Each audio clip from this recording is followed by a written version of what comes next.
কোন সন্তান যদি বাবা মার আগে মৃত্যুবরণ করে, বাবা তো সন্তানের লাশের পেছনে পেছনে যেতে পারে, বাবা সন্তানের কবরেও নামতে পারে। বলে কেন, বাবার কলিজায় কি মায়া দয়া নাই? আচ্ছা, বাবাও চিৎকার করে করে কান্না করবে, কিন্তু বাবাকে আল্লাহ ওই শক্তি সামর্থ্য মনোবল দিয়েছেন, বাবা সন্তানকে দাফন করে শোয়া কান্না করতে করতে উপরে উঠতে পারবেন, ওই শক্তি আল্লাহ বাবার দিয়েছেন।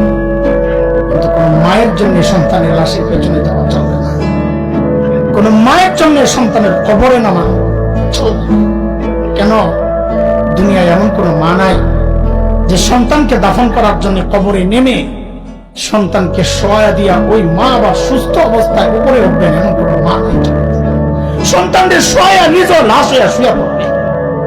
এর ভাই, একটু জানতে চাই, এই যে মার কলিজা এত দরদ, এত মমতা, এত মায়ার ভালোবাসা, কারণটা কি বলেন তো?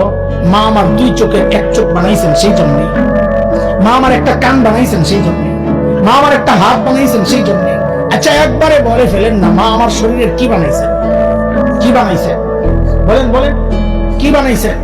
কিছুই বানান নাই, কিছুই বানান নাই। তারপরেও মার কলিজা এত দরদ, মা আমার কিচ্ছু বানান নাই, অল্প কয়দিন ভাড়াটিয়ার মতো আমার পেটে জায়গা দিয়েছে, হওয়ার পর লালন পালন করেছেন, কিচ্ছু বানান নাই, তাতেই মার কলিজা এত দরদ আর মায়ার মমতার ভালোবাসা, কিচ্ছু বানান নাই। তারপরেও যে আল্লাহ আমার চোখ বানাইছেন, আল্লাহ কত, যে আল্লাহ আমার হাত পা বানাইছেন, আল্লাহ কত,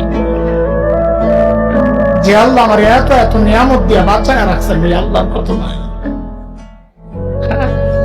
কোন সন্তান যদি বাবা মার আগে